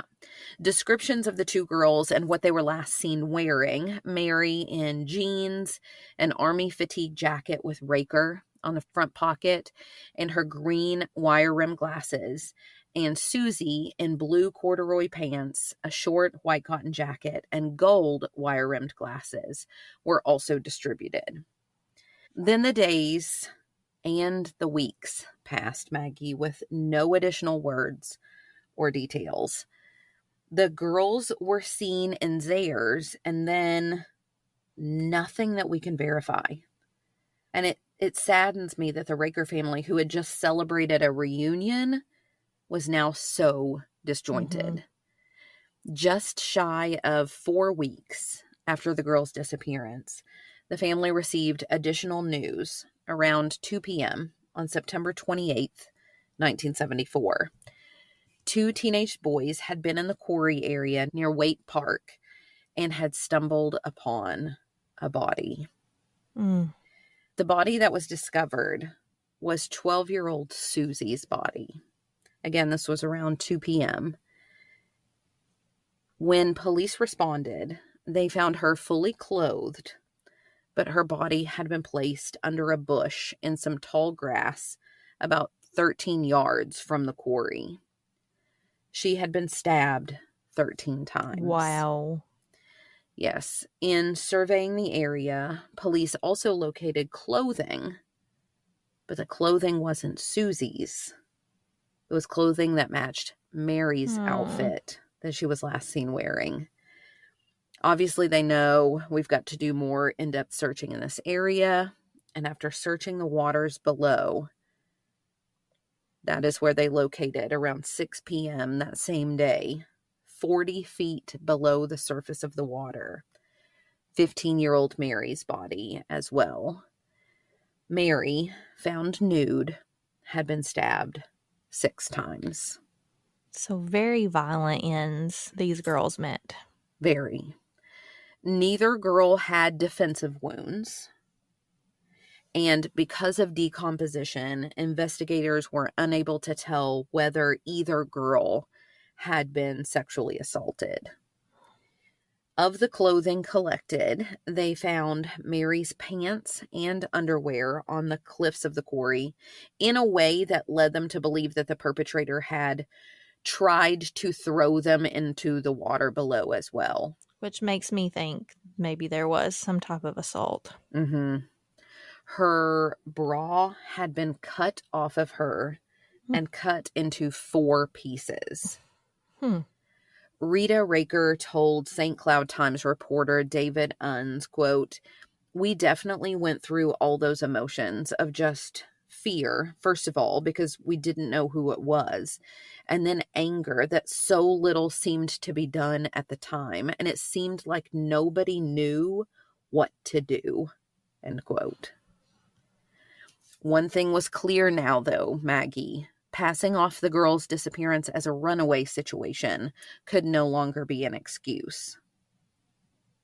Now they needed a real and thorough investigation. With this revised focus, Maggie, if you got chills before, a chilling discovery was made in a place that was right under everyone's noses the whole time. Mary's diary. Stop it. She had written the following message, quote, "Should I die, I ask that my stuffed animals be given to my sister. And if I am murdered, see that justice wins over. I have a few reasons to fear for my life. What I ask is important, end quote. Holy cow. Yeah. So that tells you this was not something that was sudden, a random attack. Yeah, a random. Or Bruce Bechtold, the Stearns County Sheriff's Chief Deputy in 2016, told a reporter from TwinCities.com, quote, "It's pretty significant to look at that. You certainly can't rule that out because what 15-year-old girl writes that?" End quote. Mom Rita Raker told Fox 9, quote, "She wrote it to our family, and she said, 'See that justice wins over.' That's hard. That was my child," end quote. I mean, my jaw is on the floor. Mm-hmm. And especially since so much time would pass without any convictions, without any justice. Struggles would continue to plague the investigation. Some of those noted by CARE 11 include lost police reports, evidence kept in detectives' desks rather than in evidence, and suspect names which were given to police who were never interviewed at all. And in all the years since, there hasn't been enough evidence to charge anyone with the crime. But that doesn't mean that there aren't theories based on the investigation over the last 50 years that gives us hope for answers. To hear the rest of the case, including information about the investigation and those theories, check out Coffee and Cases podcast. Until then, stay together. And stay safe.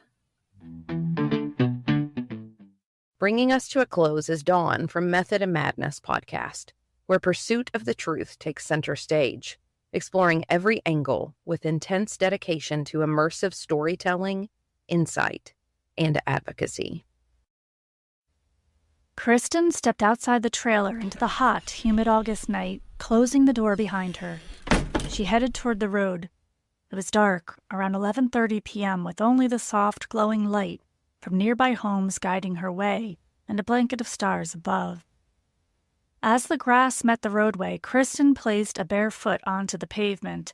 There was no smooth, white sidewalk, and the pebbles were rough under her feet as she walked on the side of Route 139 in the rural town of Ovid, New York. She was dressed in a red and white striped, sleeveless sweater and white capri pants. To her right, a few modest houses. To her left, a cornfield. The headlights from oncoming traffic would momentarily blind her as they passed by. It wasn't a heavily trafficked road. Most of the passerby at that time of night were driving home from work at the nearby Army Depot or from Willard Asylum. Some were headed to the local bar for a nightcap. A few witnesses and those passing cars later said they saw the 20-year-old woman walking on the side of the road. She didn't appear to be in distress. One local man reported that he saw a green or blue car pull up next to Kristen, as if stopping to chat with her. Behind it was another car. Just after midnight, Kristen had turned around and was walking back toward the trailer. Witnesses later said they saw two men in their 20s, walking about 50 yards behind her. Who those two men were, who owned the green or blue car, is still a mystery nearly 39 years later. Kristen never made it back to the trailer that night, and nobody else came forward saying they saw anything. At least one person heard what they described as a blood-curdling scream coming from near the cornfield after midnight. It took until the next afternoon for Kristen to be reported missing by the young man she'd been visiting that week. The New York State Police called Kristen's parents back in Minnesota, and her younger brother, Kyle, remembers painfully how his mother, Phyllis, upon hearing that her daughter was missing, cried out, "She's dead. I know it." Kristen's father, Mike, immediately took a flight to New York and joined the search for his only daughter. That Friday, 2 days after Kristen had taken her walk, she was found. Firefighters, police, and volunteers had combed the area and found Kristen's body in that cornfield adjacent to the very road she'd walked on the night of August 14th, 1985. She was naked with multiple stab wounds. She'd put up quite a fight, but was no match for whoever she came across that night. It was a shock to the residents of the tiny village in the Finger Lakes region of New York State. How did a 20-year-old woman from out of town end up murdered, left in a cornfield? Why was she out walking so late at night, and why wasn't she wearing shoes? Kristen came from a loving family of 4. Their suburban home was outside Minneapolis, in Burnsville, Minnesota. Kristen was a visitor to Ovid, hoping to strike up a romance with the young man she'd met just 5 months earlier while visiting Captiva Island in Florida on spring break. Jim Vermeersch was a 19-year-old who was working down in Captiva temporarily, and after corresponding with Kristen for months, he invited her to his parents' home in Ovid, New York that summer. It promised to be a fun week in the sun, swimming, fishing, barbecues, but nothing went according to plan. When Kristen arrived in Ovid on August 12, 1985, she was surprised to find out she wouldn't be staying with Jim at his family home. Instead, he'd recently rented out a trailer located next to a local bar, the Golden Buck, and the two were going to stay there for the week. Kristen was a sport and embraced her surroundings, though she was immediately left confused and hurt when Jim spent most of his time working and telling her he'd taken on extra shifts. 2 days into Kristen's stay, she used a payphone at the Golden Buck and called her mom back home, telling her she was cutting her trip short. Phyllis O'Connell didn't pry, but wishes to this day that she had. Later that night, Jim and several of his friends sat, drinking and smoking pot inside the trailer.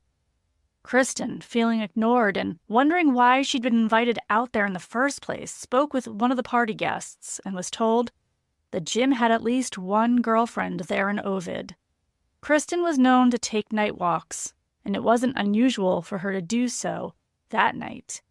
She left the trailer to get some air and clear her head, and intended on returning. All of her belongings, including her purse, suitcase, and shoes, were back at the trailer. Who did she encounter that night during her walk? Who would want to harm this beautiful, kind young woman? After Kristen's body was found, police said they ruled out Jim and his friends as suspects, despite the fact that none of them called the police until she'd been missing for over 13 hours.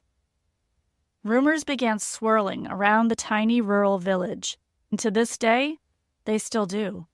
Was Kristen's murder the result of her having seen something she shouldn't have? Murmurs of a drug business that ran from Captiva Island up to Ovid led skeptics to wonder if Kristen, who was always on the straight and narrow, had unknowingly walked into a questionable situation. Or was it jealousy, a green-eyed monster who saw the Brooke Shields look-alike as a threat? Another theory was that Kristen was killed by 3 local men, known as the Pig Roasters. On the night of Kristen's murder, before anyone even knew she was missing, a local woman said she'd been sitting at a table in her kitchen when her stepbrother and his friends came home, covered in blood, but they claimed it was from slaughtering a pig for a pig roast. As of 2024, there have been several lead investigators that have had Kristen's case.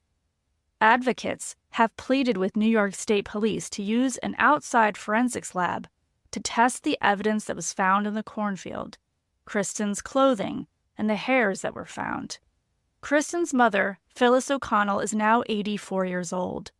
She tells me personally, nearly every week, that she just wants to know, before she dies, who is responsible. I vowed that after she was found there, that I would never rest, never, until I find out who did this to her and who killed her. This, I just can't believe if anybody really knew her, they would have killed her.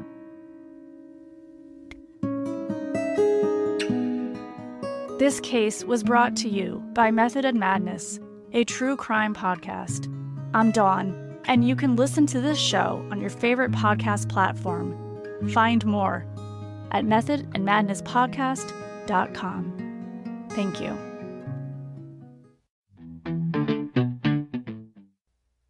And that concludes our special series called Hot Pursuit.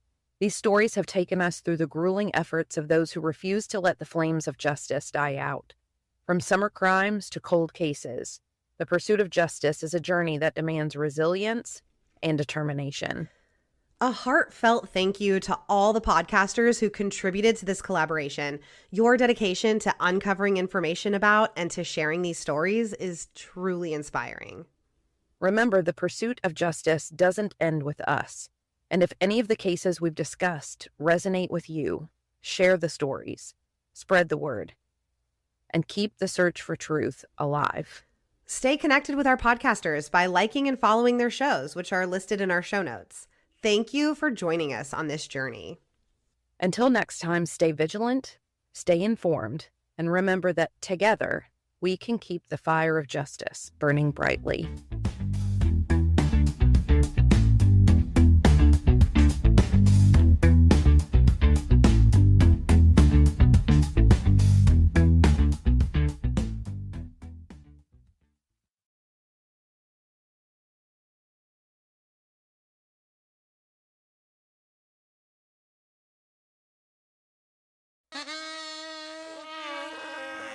That's the sound of your current hype level at the gas pump. But brace yourself for something fuel nominal, because Unleaded 88 is about to take the hype to a whole new level. Unleaded 88 is cheaper, cleaner, and greener than regular unleaded. Plus, it's homegrown, making Unleaded 88 the clear choice at the pump and totally worth the hype. So pump it up with Unleaded 88, brought to you by Iowa Corn.